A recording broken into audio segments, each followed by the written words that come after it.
Greetings, everyone. I hope all of you are doing well.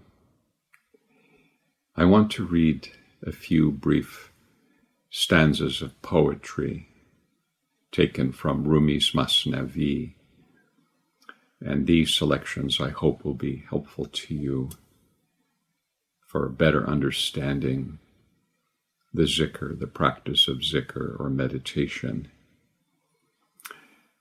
So the first one is called Body and Spirit. How should a world be kept under the clay? How can a heaven be held within the earth?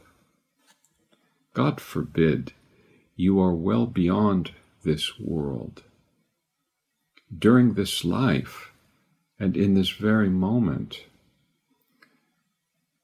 a bird flies in the hidden atmosphere. Its shadow spreads across the earth.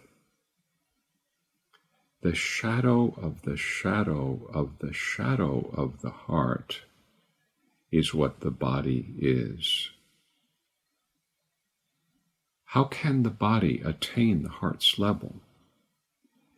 A man sleeps, yet his spirit is like the sun,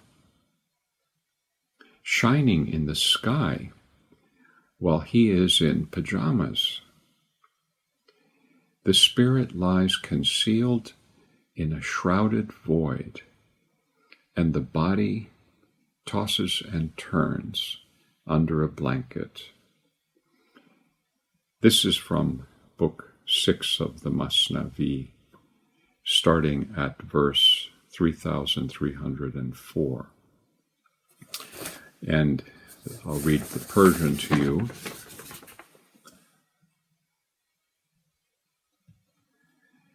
Chun hami gunjad jahani ziritin, chun begunjad asamani dar zamin. Hash Allah tu biruni zin jahan, ham ba waqt zindagi, ham in zaman. در هوای غیب مرغی می پرد، سایه او بر زمین می گسترد. جسم سایه سایه سایه دل است، جسم کی اندر خور پایه دل است. مرد خفته روح او چون آفتاب، در فلک تابان و تن در جام خواب. جان نهان اندر خلا همچون سجاف، تن تقلب می کند زیر لحاف. So in this particular poem, again, I want to repeat the English to help you. How should a world be kept under the clay? How can a heaven be held within the earth? God forbid you are well beyond this world during this whole life. And in this very moment, a bird flies in the hidden atmosphere. Its shadow spreads across the earth. The shadow of the shadow of the shadow of the heart is what the body is. How can the body attain the heart's level? A man sleeps, yet his spirit is like the sun, shining in the sky while he is in pajamas. The spirit lies concealed in a shrouded void, and the body tosses and turns under a blanket. So, the thing is, when we are sitting and doing the zhikr, if we just relax and let everything go that is in our heart, we will naturally find our way back into the direction of the spirit. And these levels that Rumi is talking about, levels of shadow, he doesn't mean to deny the existence of the body or the importance of the body. He merely wants us to understand that we could turn back towards God, and that would be towards what's called the wajh baqi, meaning the aspect or the face of the abiding one. And as you know, God says in Quran that he has wujuh, he has faces, meaning he has aspects. And we can take that however we wish. With regard to the human being, God says in the Quran, as you know, that he says, wujuhun yawma izin nadira, illa rabbiha nazira. So he says, the faces, meaning the faces of those people who have turned towards spirituality, he says the faces will be shining on that day. They will be looking at their Lord. And so in both cases we understand that the use of faces is acceptable. Now with regard to our faces in this world, well, they're normally turned towards this world. And so we develop attachments based on objects and our experience of the senses. And so the thing to understand about his descriptions, about these different levels, is that you can imagine them taking us back to our origin. And our origin is, as God says, is with him. He's blown his spirit into us, and he says that we belong to him when we pass away, and we will return to him. Inna lillahi wa inna ilayhi raji'un. When anyone passes away in the Islamic world, this is what they say. We are his and we return to him. And so you see, the whole idea, therefore, is since he has blown his spirit into us, since we are the imago Dei, potentially the image of the divine, it follows that this is the most essential aspect of ourselves. And if we simply let everything go while we are doing the zhikr, we will turn back. This is tawbah, turning around, turning back towards what is spiritual. And all we have to do is to let things go, and we will naturally go in that direction. You may recall, in fact, that there's a poem that I like to recite to you. He says, Rumi says, هیچ نامی به حقیقت دیده‌ای یا ز گاف و لام گل چیده‌ای اسم خواندی رو مسمى را بجو مه به بالا دان نه اندر آب جو گر ز نام و حرف خواهی بگذری پاک کن خود را ز خود هین یک سری همچو آهن ز آهنی به رنگ شو در ریاضت آینه به زنگ شو خویش را صافی کنند از اوصاف خود. تا ببینی ذات پاک صاف خود. خویش را صافی کن از اوصاف خود تا ببینی ذات پاک صاف خود. And the English for that is, have you seen a name without its actuality? Or ever picked a rose from the letters R-O-S-E? You've spoken the name, so go find what's named. Know that the moon is above, not in the stream water. If you want to pass beyond letters and name, go purify yourself at once from the ego self. Like iron without tarnish, become without feature. In spiritual discipline, become a rust-free mirror.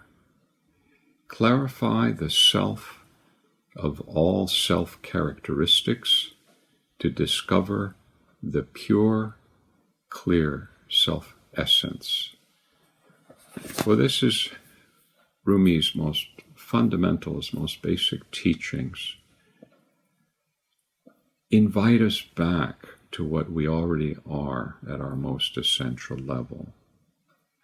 And so we should understand that the practice of meditation, of zhikr, is the simplest thing of all, to just let everything go. Because it's very easy to get pulled into things that we've seen and things that we've imagined. During the zhikr, there can be astonishing visions. We could have dreams that really take up a great deal of our time, cause us to become excited. And Rumi wants to let us know that our most fundamental nature is free of all of that. It is colorless, basically, berang. So colorlessness is what he's advocating, that we turn to this place inside and we let everything go. I want to read another poem to you in the English, and this is a poem that I've translated some years ago, and it is from Book 5, and it starts at verse 367.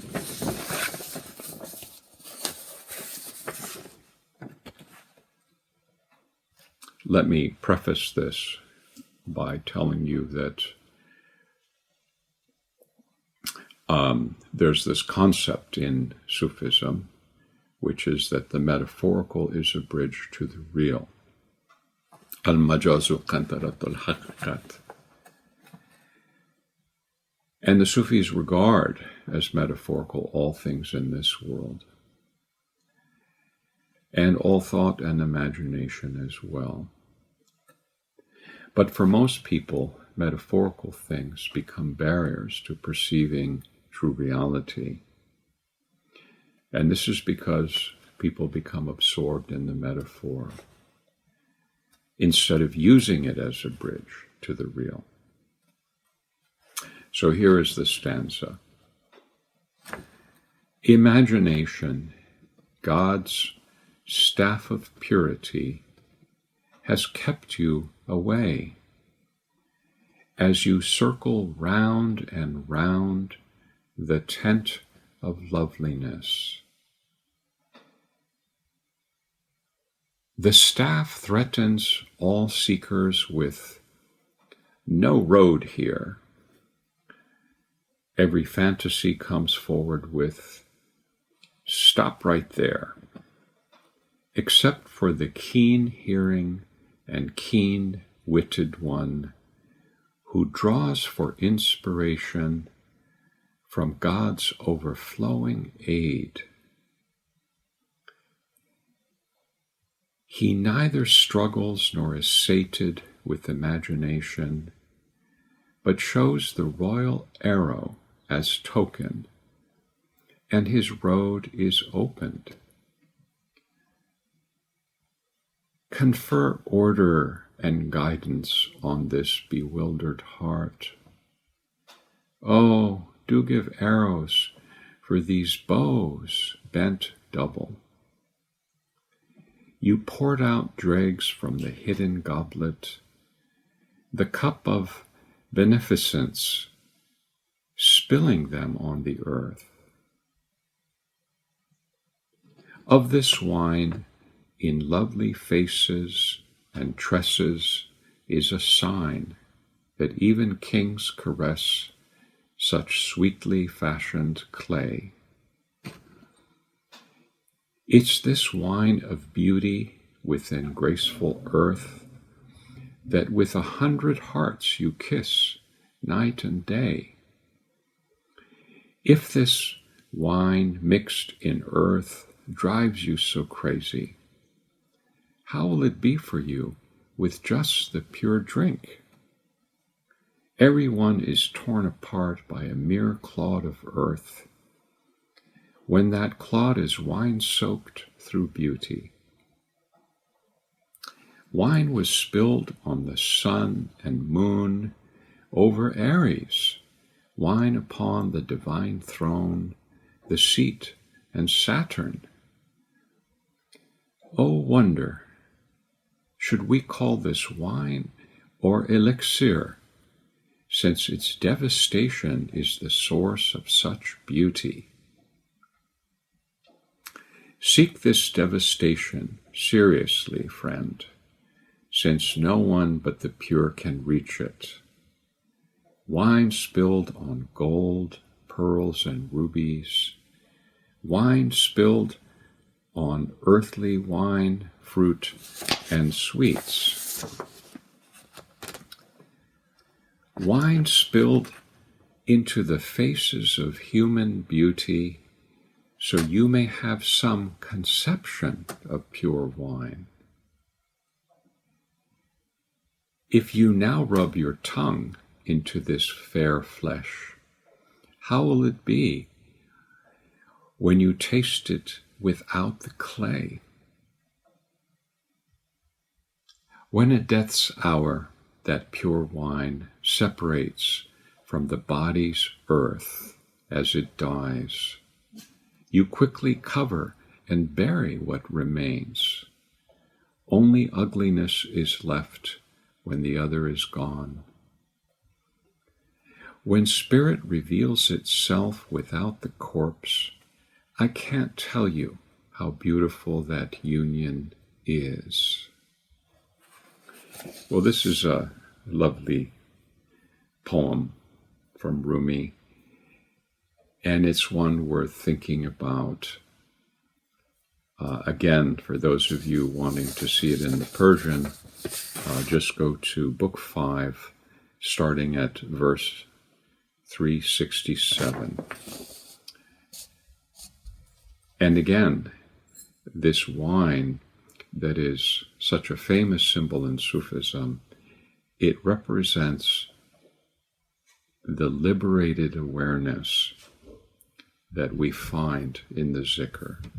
So I encourage you to do the zhikr, to let everything go, and that empty mind, an empty heart, an empty wine glass of yours will then be filled with his spiritual wine, inshallah. Well, it's wonderful to see you all in my mind from this sanctuary in the forest where I sit. I see every one of you. I say prayers for you and blessings.